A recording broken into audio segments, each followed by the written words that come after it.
Man, look, sometimes when you get that calling in life, you get a personal call. It's not a conference call. You see what I'm saying? So it's not for everyone else to it was not a conference call. It's not for you to understand. I got it. Yes. Yeah. You know what I mean? Yes. So all I need you to do is tell me, go make it happen, bro. Go get it. If I call you bro, that means I love you, bro. That means I'll go to war with you. Fire, baby. The reason why you need to know your identity is because when you know who you are, people don't get to define it for you. So when I tell you guys who you have in your circle is important. You're listening to the Bros to Men podcast with Cameron Persad, Jeff T. Osborne, and Roy Rand. Yo, what's going on, you guys? Listen, welcome to another episode of the Bros to Men podcast. This is a podcast where we just want to drop jewels, want to drop gems, some major keys to help you elevate and live your best life, no matter who you are, where you are, regardless of how you started. We want you to finish strong and love the life you live. And so I got some. I'm here with my boys, Cam and Dips. Yes, sir. Cam, where we at right now, man? Man, a season of gratitude. Yep. What, episode 8? Episode 8. So I think this will be the last episode of season 1. Yep. We'll see you guys back in 2023 in season 2. We have some amazing guests coming on the show. Sir. Some more amazing topics, and man, I'm excited. Yeah, I'm excited. It's been a blessing and a journey. Yeah, a journey. Yes, sir. And Dips. Man, let them know, man. Just share the love that we've been getting, the numbers that we're at right now. So we just thank all of the followers, man. Let them know. You know, me and Cam had this saying is all we had to do is take it a little more serious. Come on now. So, I started reading, started learning, how to do YouTube, how to put content out. We didn't really know this space, but we just had these gems inside of us from more than a decade of reading and coaching people. And so, we learned and we put it out, and we've been getting 10K views, 2K. And for, we're a new show. We just started. We're up to almost 3,000 subscribers. 3,000. So come on, clap it up right now. 3,000 subscribers. Come on. 3,000 watch hours. So you guys are watching the content and actually loving it. Appreciate that. So, people are actually loving what we're doing. So that means the market has gave us a feedback. So please share it. Keep it going, please right? comment. Please like it. And we're blessed. And thank you guys for tapping in. Come on. Now, listen, before we get started, I know if any of y'all are like me, Nadia can't stand this. My wife can't stand this. But if I'm watching a movie, I'm watching somebody preach, or I'm watching somebody speak, I'm automatically on my phone looking up the social media, seeing if they reputable or not. So, man, if you're here and men, ladies, teens, even kids, man, if you guys are watching this, you want to know who we are individually. We all got different personalities. I'm going to drop our social media. So why don't you go ahead and first state what's your social media so they can follow you and check you out? Absolutely. It's Cameron with the K, Kameron _ Persad, Persaud. Beautiful. Yes, Roy Red, ROY _ REDD. Come on. And I'm Jeff T. Osborne. Yes, sir. JFT as in Tom, OSBORNE. And then you can check me out at jefftosborne.com if you guys want to get to know us a little bit more. But hey, listen, we're going to talk. So we already started talking about, you kind of segued in, and I wanted to hop on this subject. Last episode, we talked about gratitude. It was our special Thanksgiving episode. And so, man, I just want to give a special shout out to Poetess and what they're doing, and make sure that we look good, we sound good. Right. We're able to get those clips, and we couldn't do it without her. So much love to her and the entire team. Absolutely. But you talked about something that was key, and you said, man, we started this thing and really took it serious about how long ago? Maybe 4 episodes ago. 4 episodes. Like, we really were like, we're gonna dial in and figure out how to really let's see what we could do with this, right? Yeah. I think, and we were like sporadic. Like, we did the first one, and then we were like, we'll catch up. And then it was 4-month break. Right. And so we just said, listen, man, the feedback has been incredible. We're going to get this going. But you said something. We went from like 100 subscribers to now 6 weeks later, when we decided to take it serious, at almost 3,000 subscribers. And we're like a couple hundred away from 3,000 subscribers in a matter of 6 weeks, almost 4,000 watch hours. And so this happened because we began to take it serious. But more so, there's a word that's in that, and I want to kind of talk about that today. And so it seemed like when we went from 0 to 100 real quick. That's right. Real quick. Shout out to Drake. Hello. The word that I hear is accelerate. Ooh, I love that word. Right? When I think about where we started to where we are now in this speed in a matter of 6 weeks, I hear the word accelerate. And so we hear this word so many times. We're coming to the end of 2022, getting ready to ramp up for 2023. And this word accelerate just keeps rocking. I know it's been in our thread as we've been talking about it. What does it mean to accelerate in life, in where you are? If somebody's feeling stuck right now in this moment, we just going to start off like hot, straight off the gate. If someone is feeling stuck, we're coming to the end. Everybody does New Year's resolutions. Everybody has all these plans and these goals. But how do we accelerate from where we are, from a place of being stuck, bro? Man, I think we got to go back to getting exactly what best practices are. You know what I mean? There's like there's a saying is, if you give two men a axe and tell them to chop at a tree, one goes to start chopping at the tree, and the other one sharpens the axe for a while first and then starts chopping at the tree. And so there's kind of a balance. You want to take massive action now, but you also want to take massive action when you're ready, when you have the knowledge, when you have the information. And so I would get a solid foundation first. And it shouldn't take that long, maybe 5 books. That's just what we do. We always say 5 books. Go find someone who's done it and then get to work and take massive action, right? And I shared this on my story yesterday. The framework I use is VODA. You know, first have that vision and make that vision measurable, tangible, put a date on it, right? Because vision sounds esoteric sometimes, like something that we can't actually tangibly do. It has to be something that you can actually achieve. Then your brain will give you all the obstacles you have. Take those obstacles, write them down. And once you have those written down, figure out what you got to do to transform those obstacles, and then just take massive action from there. And once those obstacles, because the obstacles are the raw material that you need to bake up the cake called your purpose. So once you change those, then Cake called your purpose. you'll have, then you'll have the life you want, and there won't be no roadblocks, nothing being in your way, because you know exactly what you got to transform. So when I think of acceleration, I think of no stopping. I think of just going straight to the destination. Ooh, okay. No stops? No stops. Straight to the destination. What's your weigh in on that, bro? You know what? Like, after listening to Dips and hearing, his perspective on the word, what comes to my mind is habits. You know, and we've said this before, that I think your success ultimately lies in your daily habits. And I think, with New Year's upon us, we've spoken about people coming up with New Year resolutions, but I personally don't like resolutions because resolutions burn out, right? Right. Everyone's been to the gym first couple weeks after New Year's. It's packed. You can't even get a machine. They got the headband on, got Come on. the sleeves. They went out and bought all the fresh gear.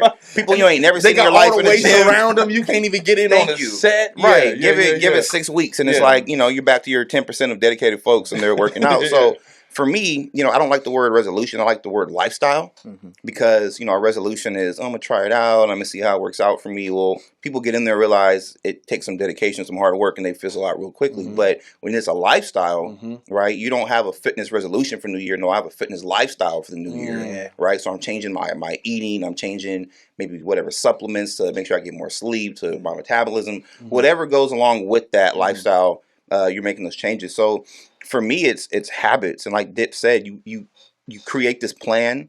And what I really liked about what Dips just mentioned is that you create something to follow. Because I think what a lot of people fail to realize, that there's going to be obstacles, there's going to be distractions, there's going to be roadblocks, right? But if you anticipate those, you can find a way to overcome them. So like Dip said, find someone who's done it before.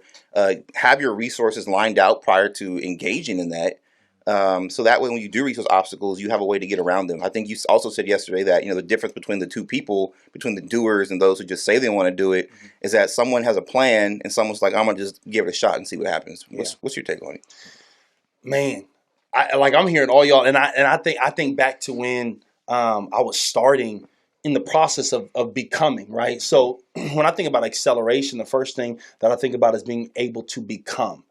And the reason why that word is so huge is because if you break down the word become, the first word is be and the second word is come. And I think that oftentimes what happens is, in order for us to feel like we're accelerating in life, we think that we have to have all the stuff that comes first so that I can be that person. But if you actually look at the word is become. So that means you have to be that person. You have to be that end result before everything else can come.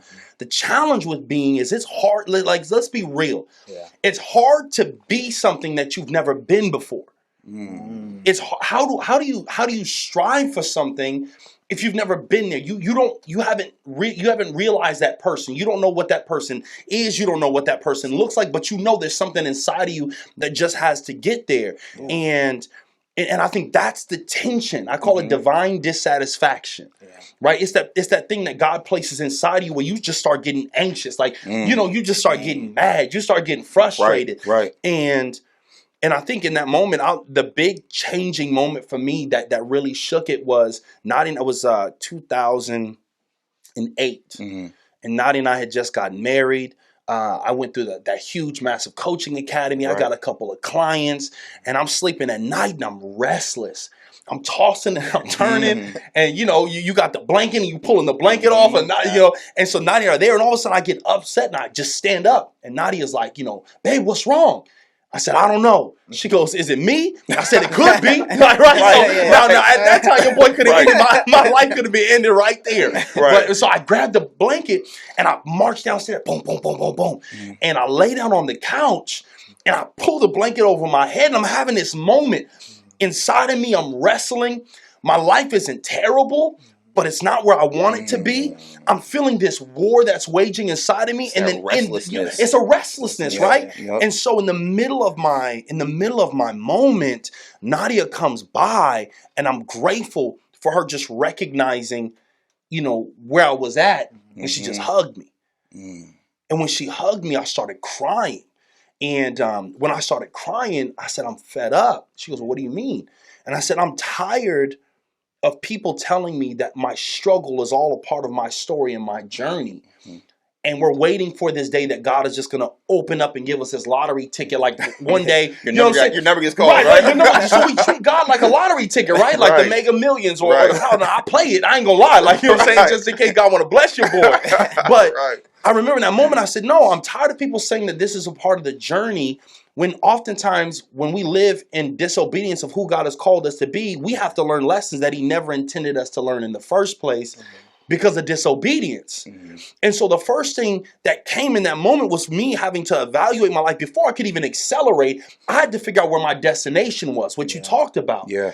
And I think that sometimes we talked about this is the reason why it's hard for us to accelerate is because we are not passionate about the direction of where we're accelerating. Or we really don't have a desire, but because society around us, everybody else around us tells us you should accelerate towards this. You should go and flip real estate. You should go and do all these things. We get overwhelmed and inundated. And so we're accelerating to all the wrong places. You feel me? Like, That's good.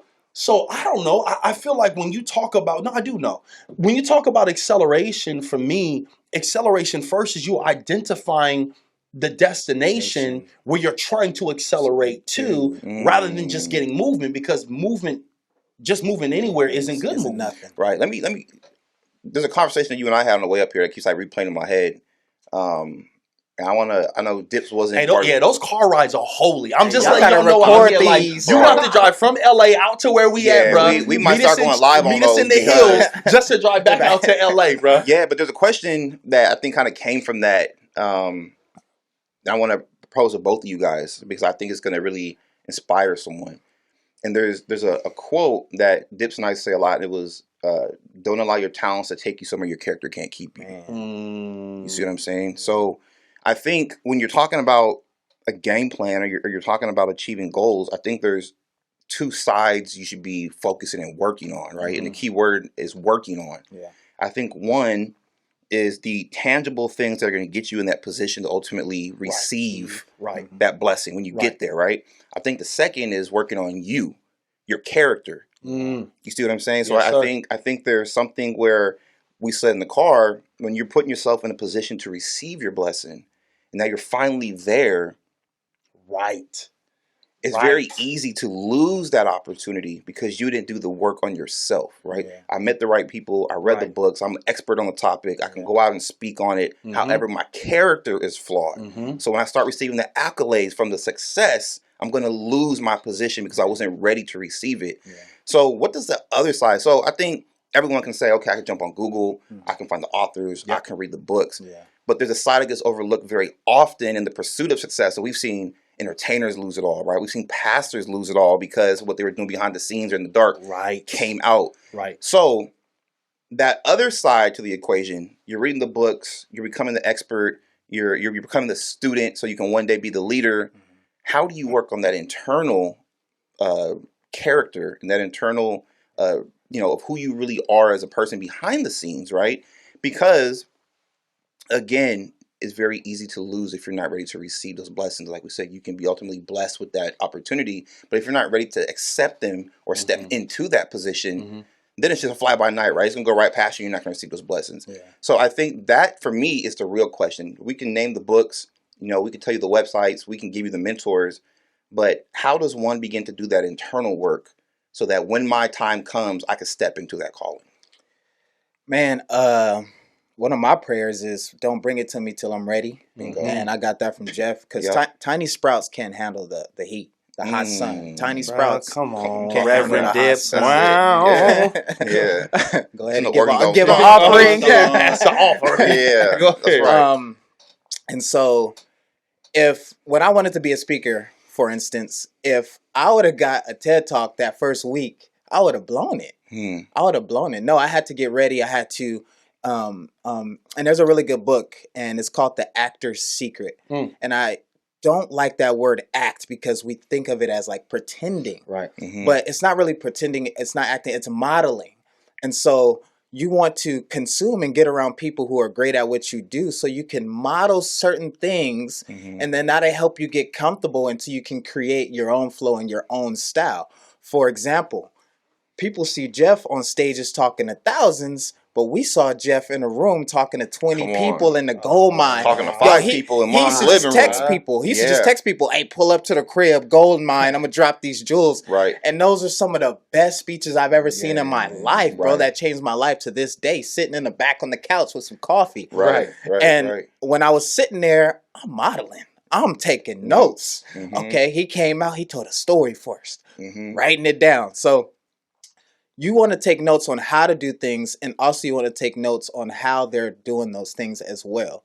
And then you can kind of model, and then as you model and you get in, you're going to create your own style in your own way, and you're just building, in psychology, they call it the confidence-competence loop. Okay. You get a little competence. Competence loop. Okay. You get a little confidence, a little bit of competence. A little bit of confidence, a little bit of They competence. go hand in hand. And they go hand in hand. And then once you become capable, then you're just able to do it. Yeah, you'll still be nervous or whatever, but you just know you can go out and handle your business. Yeah, I love it. And I think also part of being able to understand that question that you asked, really saying, okay, well, how do you build yourself?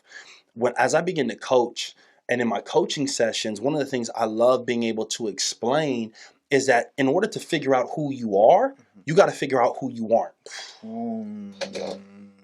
Yep. Like in order to figure out who you are, you have to figure out who you aren't. And this is so dangerous this is dangerous waters for a lot of people because we don't know who we aren't. We want to become everything to everybody. So if you try to become everything to everybody, you'll reach nobody. Yep. And I'll say this from experience. So I'm pastoring our church campus, and we're in the heart of the Coachella Valley. We're in Rancho Mirage, the Palm Springs side, Cathedral City, right? And we launching this church. And so I'm trying to find myself because I'm inspirational no matter where you go. That's me. I'm inspirational when I'm brushing my teeth. I'm inspirational with my kids, like, the barista. That's just me, right? So I remember I was preaching one time, and at the end, one of the pastors came to me like, man, you're so inspirational, but you got to be revelatory. Like, you got to have revelation. You got to speak with depth and revelation. So I'm like, oh, shoot, then I got to be deep. So now I switched up my preaching so I could sound deep. So in the middle of me trying to sound deep, the people who I originally got from me being the type of pastor and preacher that was, who were inspirational, they left. So then when I was preaching deep, then I had somebody else who was like, yeah, but you got to speak and you got to be able to exegete. You got to be able to pick out part scripture and become even more in depth in scripture and not be so animated. So then I became less animated, and then I lost the people who said that they wanted me to be revelatory. And so through this process, I must have changed my style like 7 different times. And every time the church never grew. Yeah. Until finally I had my rabbi, and we got to have him on the show. My rabbi says something. He says, stop letting people change who you are and understand who you aren't. Yeah. And it was in that moment that I had to understand, as much as I love Uncle TD, I'm not Uncle TD. If I'm looking at Joel Osteen, he got a mega church. But I can't, I'm not like, hey, brother, how are you? You know what I'm saying? That ain't me, right? And then I had to look at ETs. I'm looking at all of these people, and I had to recognize that this is not who I am. I'm not these individuals. This is who I am. I'm called to help people live a life that is loud, large, and loved. And so the moment I was able to cut away everything that I wasn't, it magnified who I was. Now I can put what you said together, a strategy. Because so many of us are putting strategies together for somebody who we're really not. That's why it's a struggle. Yep.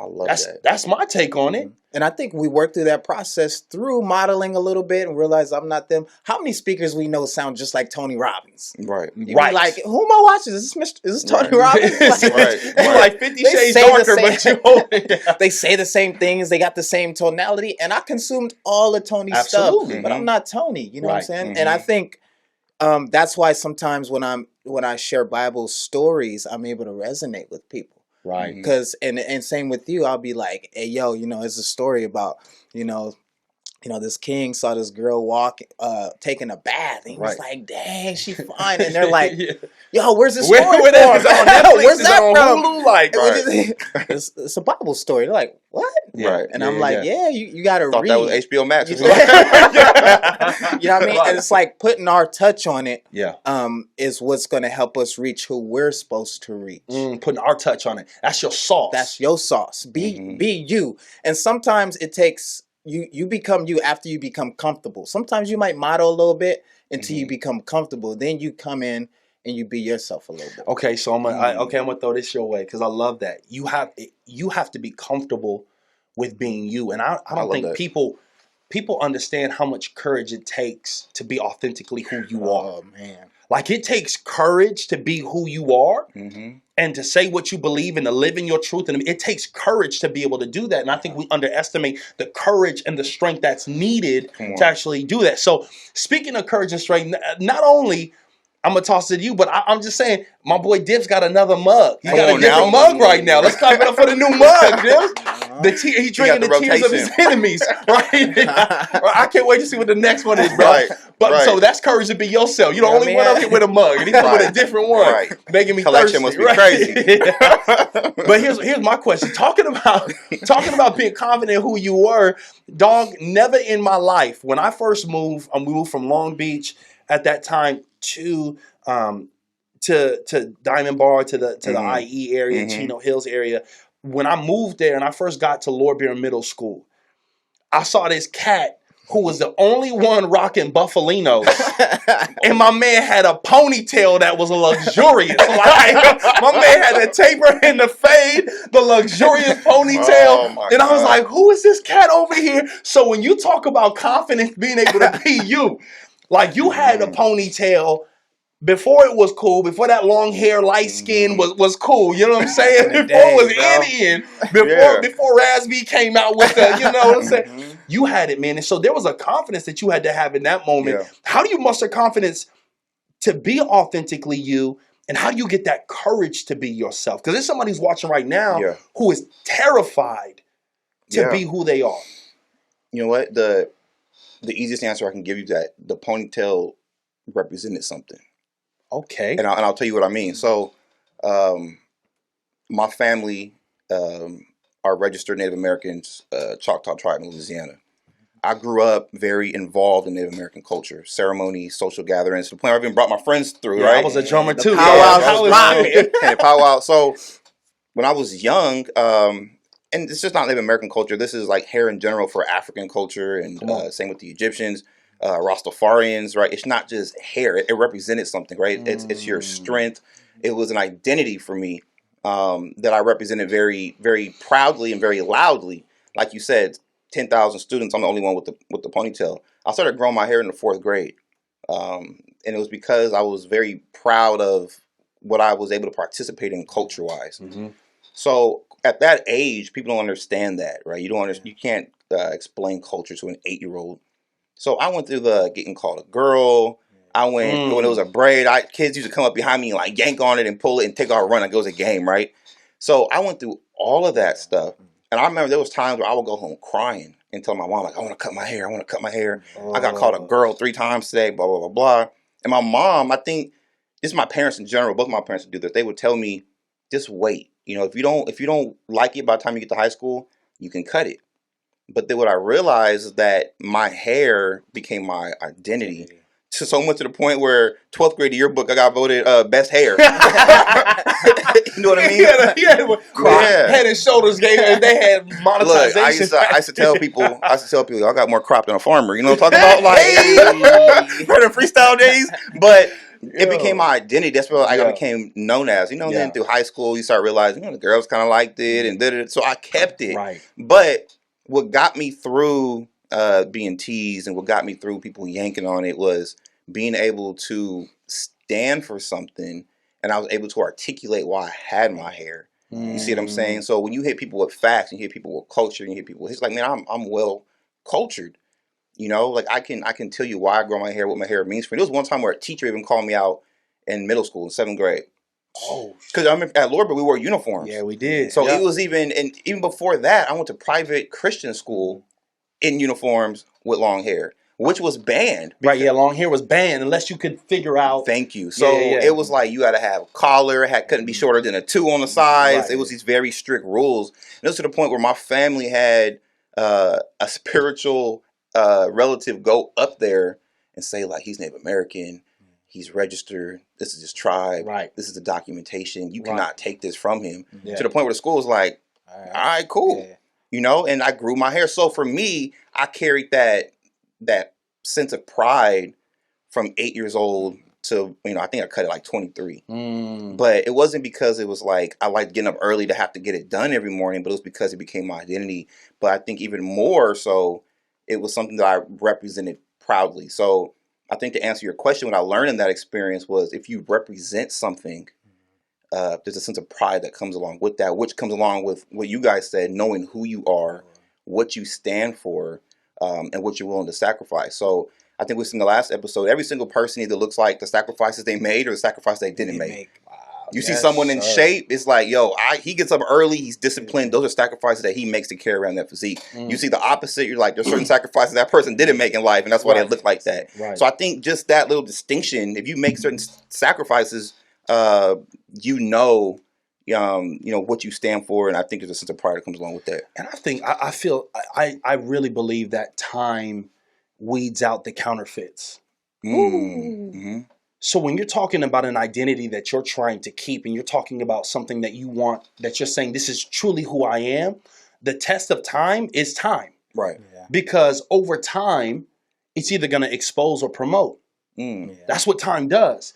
It'll either expose you to see if you really believe in what you say you're going to believe. And I feel like that's why God gives time in between fruition and blessings. Yes. Because you can't sustain faith. Come on. And God won't promote a fraud. So when you look at that, you got to understand that you have to be authentically who you are. And I'll say this till my face goes blue. The Bible says that your blessings will make room for you and place you in front of great men. The Bible also says that you were formed in his womb. Like in the womb, he formed you, and that you were fearfully and wonderfully made. And so I think part of what you said that I love, Cam, was that you said it means something to me. My identity has meaning, and it's not just so I can get something on the back end, but it has this intrinsic value and this meaning to me.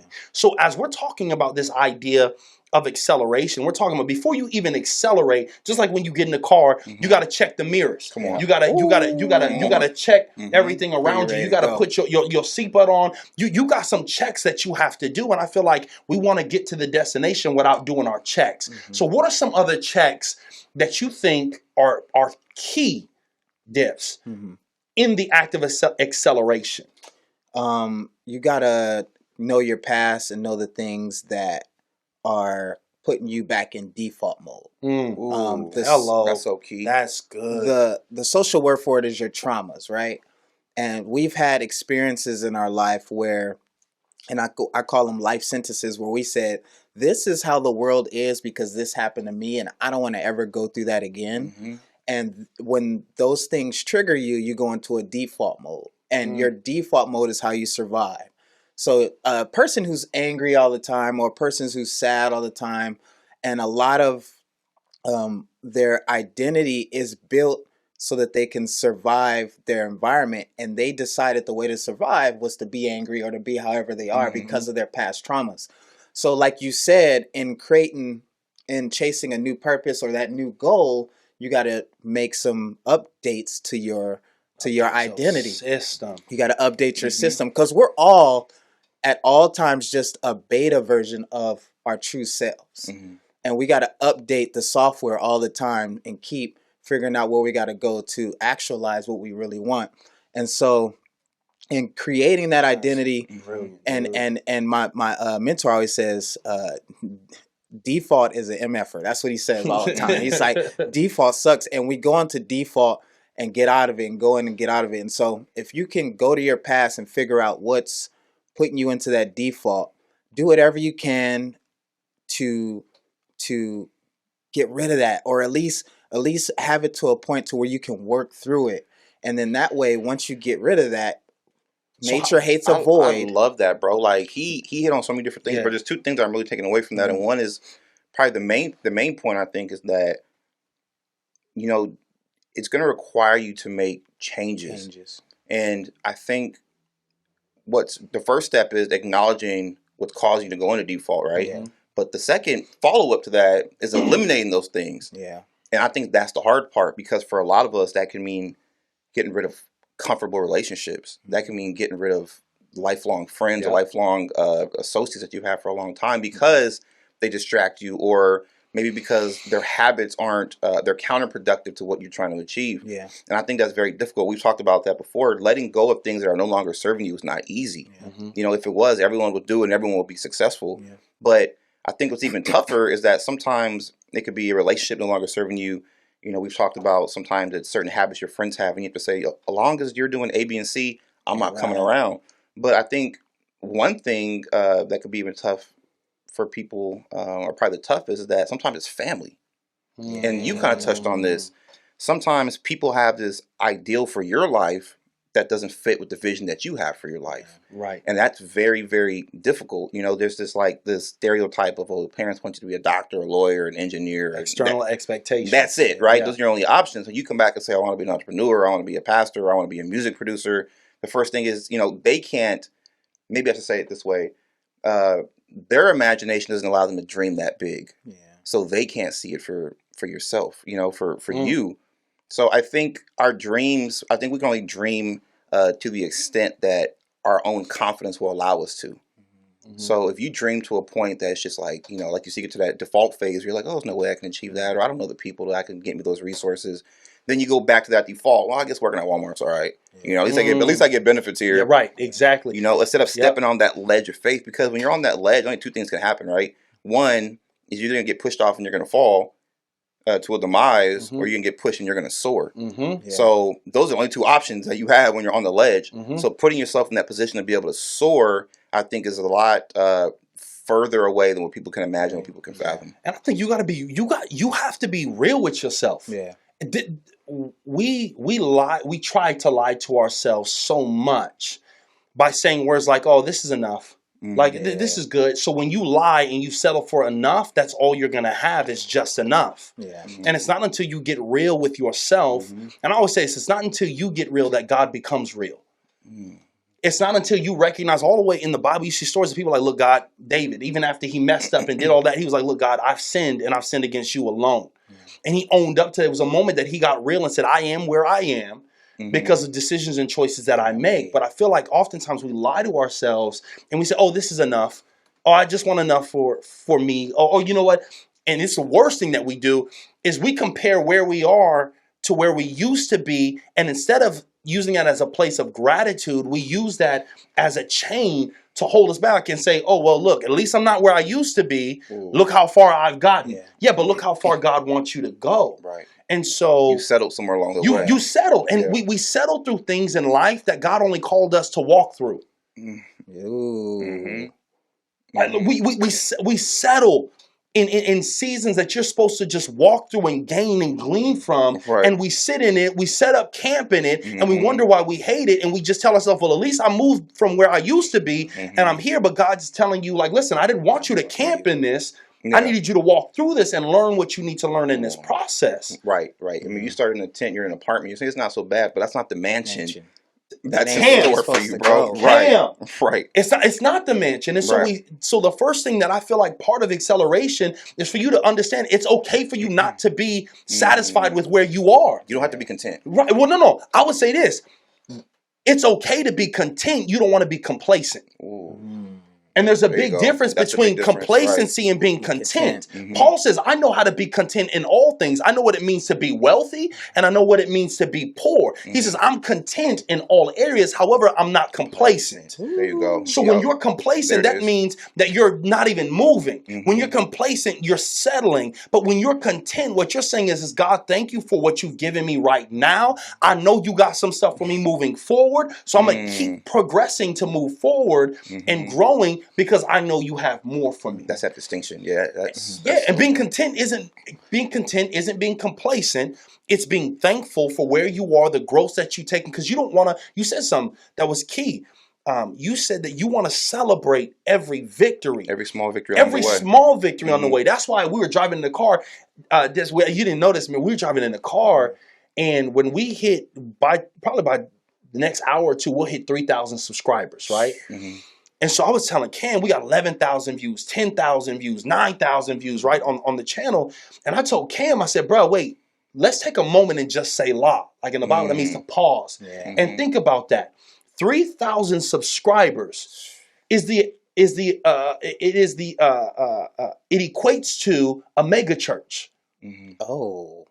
A mega church is considered 1,500 members or more, and there's only 5% of America that has mega churches. And we got 3,000 people and growing that are saying, I want to hear the jewels because it's changing my life. And so if we were comparing ourselves to all the other podcasts like the Joe Rogans or the other ones that we see who have millions of subscribers, we will rob ourselves of our progression and our moment that allows us to be happy. And so one of the things we talked about, bruh, was to take a moment in the journey of where you are and recognizing as you're getting ready to accelerate, to don't downplay What you've done. yes. Right. Man. Which- And these two words are coming to me too is numbness and sobriety.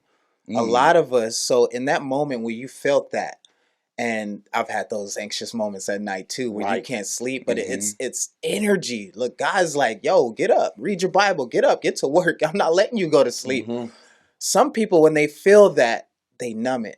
And they'll numb it with maybe alcohol or maybe smoking or whatever it is. Those emotions that are hard to handle sometimes were given to you to wake you up and to push you into action, to push you towards your purpose. And so if you numb those every day, then you're not going to take the massive action that you need to take. And at some point you got to be in that anxiety. And we've all had it where it's like, you might go for a walk, but then you get to work, you know, and it's really a superpower. It's endless energy, and you just got to harness it and take that action, bro. So you talked about work. Because this part of this is now you talked about it, but now we in the crux of this joint. We talking about action. You talk about massive action. You talk about work. You talk about moving, and so many times I feel like we overcomplicate how we need to work. Yeah. How you said, man, you feel this, you're like, and most people just get to this place in their life where they get paralysis by analysis. Ooh, thinking too much. You think too much. You're trying to analyze every situation. You're trying to figure out every single algorithm. You're trying to do all these things. And that's why it's important not to just study algorithms, but to get on God's rhythm. Yeah. Like, who is it? You know, what is he telling you? What is he putting inside of your body that's going to push you in that direction? So when we're talking about moving, does movement have to look pretty? Does it have to look calculated? Does it have to look, perfect? Listen, you don't learn how to drive in a parked car. Yeah. You know what I mean? Come on, Cam. When you get behind the wheel for the first time, you don't have your license yet, Yep. Yeah. right? And you don't learn how to drive with it in park. You got to put the car in drive. You might get some jerking. You might brake too hard, right? You might accelerate too fast. You're learning how to drive a stick. I don't know if people still do that, but you know, you might stall. But that's part of learning how to drive. And the You same might holds get true for life. laughed at. You might get laughed at. You ain't Right? jerking. It's not trying to gonna. learn sticky. You over there like It's not going to look pretty. Yeah, It's not yeah. going to look pretty. I think Yeah. the same holds true for life, right? I mean, you don't learn anything by sitting still. So, I mean, my personal opinion, the key is to get rolling, get moving, and figure out the details along the way. Going. Okay, so you're moving. You have this. You're sharing your dream, and you talked about this. You got to be careful about your circle and who you share your dreams with. Man. Talk about that. You know, I thought about this last night. When I or us hit a goal, or when you guys hit a goal, Talk to the who's people. who's Come the on, first Debs. person you want to tell?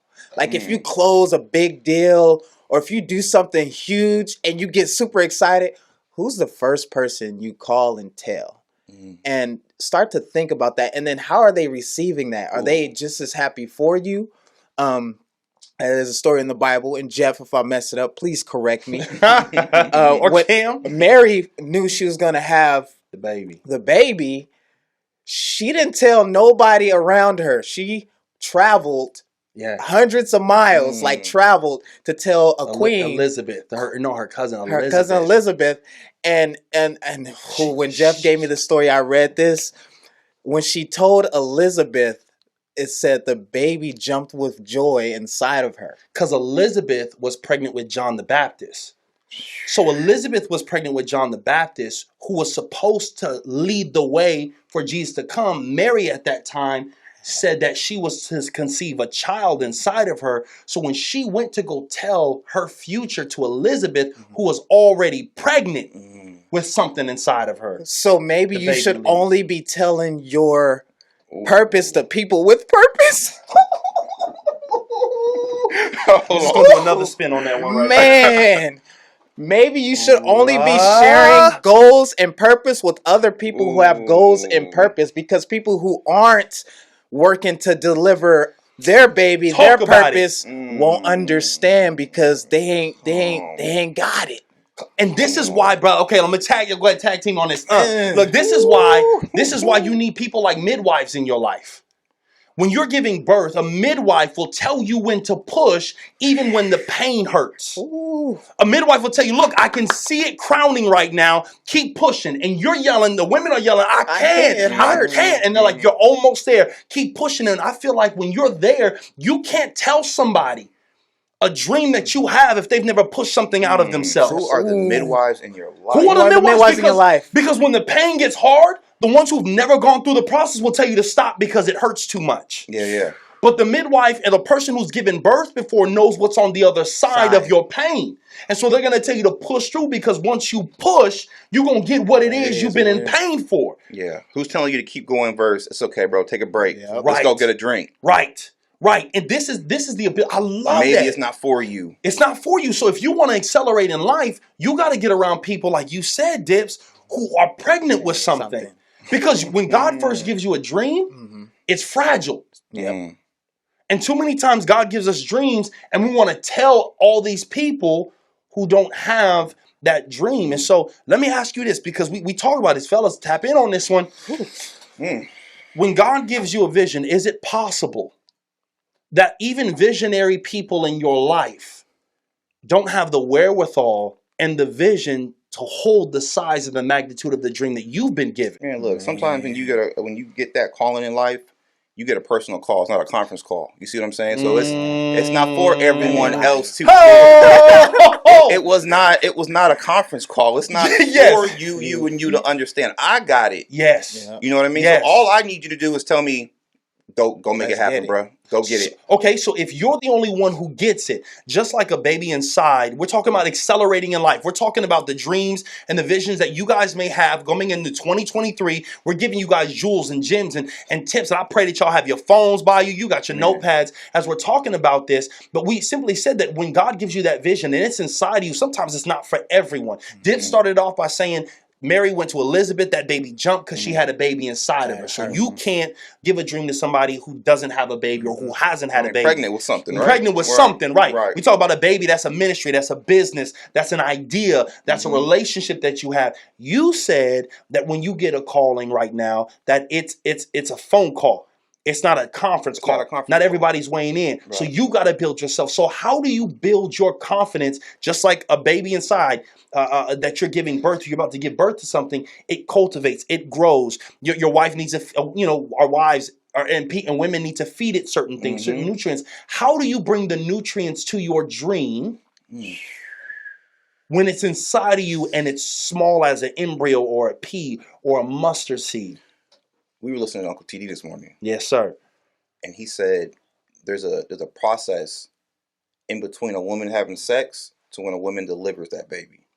There's a 9-month process in between that, right? With a whole lot of nutrients, with a whole lot of follow-up, with a whole lot of coaching and counsel that goes along the way. Yeah. So when that dream is received or when she gives birth, she knows what to do with that baby. She's delivering a healthy baby, right? So, and more importantly, she knows what to do with that healthy baby. Yes, so I think it's the small victories. I think it's doing your homework. I think it's preparing you. Just like a woman goes on a certain diet, just like a woman takes care of her body, just like a woman goes to her checkups, right? She's monitoring herself during that 9-month period before giving birth. I think it's the same. I think when you're laboring or when you're growing something inside of you, right, you have to take those necessary steps as well so that you know what to do with that dream. And I think that's the small victories. And I think that's what we talked about. I think it's around getting around the right people.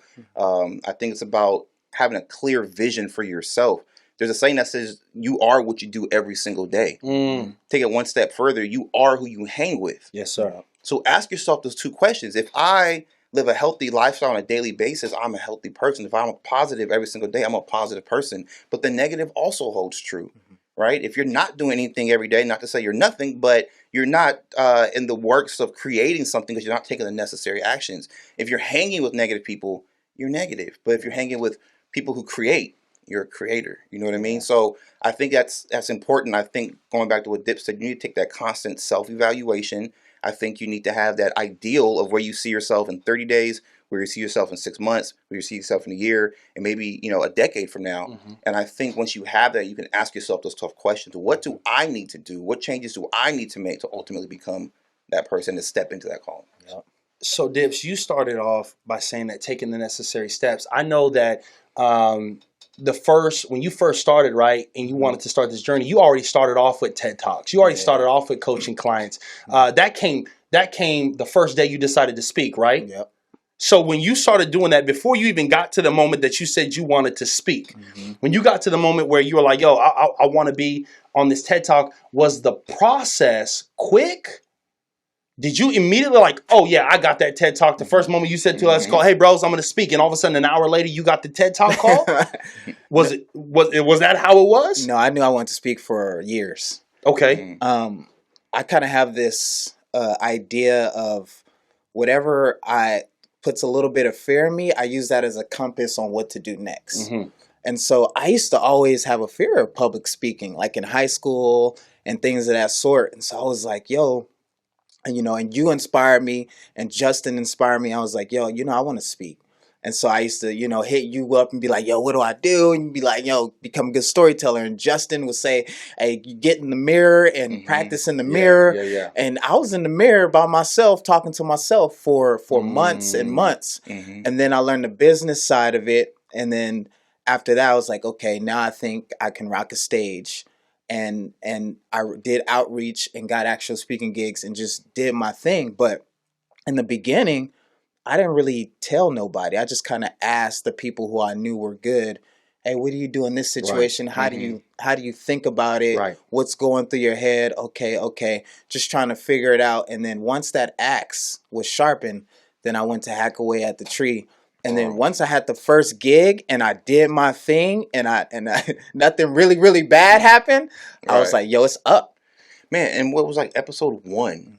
Right. Go back and watch episode 1 if you guys have not seen one. The first are epic, right? Yeah, for sure. Dip said something in that episode that still sticks with me to today. And he says, I'm comfortable under the lights because of the hours and the work I put in the dark, bro. That is so epic because no one sees the behind the scenes, right? No one sees. I tell you, I used to go to his apartment, bro. And he'd be sitting there just talking to nobody. Me and his dog on the couch. I'm feeding the dog snacks. Like, he got a whiteboard. Like, ain't nobody paying attention to anything. He's just talking. But, at that point, I couldn't see the vision. And that's a perfect example of what we're kind of, the picture we're painting. I couldn't see his vision at the time. Because, like, bro, speaking? Really? Like, writing books? Really? But, again, having friends who can see past your limitations inspires everyone. And a lot of things, because of what I couldn't see at the time, but Dips put that idea in my head, I was able to go and do some of those same things, right? And vice versa, some of the things that you've done. So I think that's what's so important about having friends. Uncle TD said this too, right? You shouldn't have a whole bunch of yous in your circle. Right. You need to have people who are smarter than you, who have strengths in your areas of your weakness, right? Because iron sharpens iron. And that's how, like I said, I think Dips got me out of my box a lot of areas. There were some limitations that I had that you would call me and say, well, think bigger, Cam. Try this, try that. So I think that's the power of getting around the right people as well. And you, in that same breath, man, Uncle TD talked about when you get around a lot of people who do a lot of what you do, eventually they become your competition. And when I say competition, I'm not talking about good competition. I'm talking about they start competing against you and making little comments where it seems like a compliment, but you don't know if you were disrespected or not. Right. You leave Like, like, be mad or you're like, yo, hey, what did you mean by that? Right. That's like, what you saying, bro? Right. And so, what you mean by that? And I think the part of it that becomes very frustrating is if everybody around your circle is in your same field, then that means they're just a moment away from, he says that you surround yourself with people who do what you do, look like you, act like you. They're waiting for the moment for you to be sick so they can take over what you've built. And so being able to have people, I tell them, you don't need perfect people. You just need purpose people. Not perfect people, but purpose people around you. And one of the biggest lessons that I learned on the midst of my journey of acceleration is understanding that your route that you take is not going to look like anybody else's, and you have to be okay with that. Come on. One of the biggest problems we make is that we look at everybody else's journey and everybody else's story, and we say our life has to go like that. It has to look like this. My journey looked like this. It was all over the place.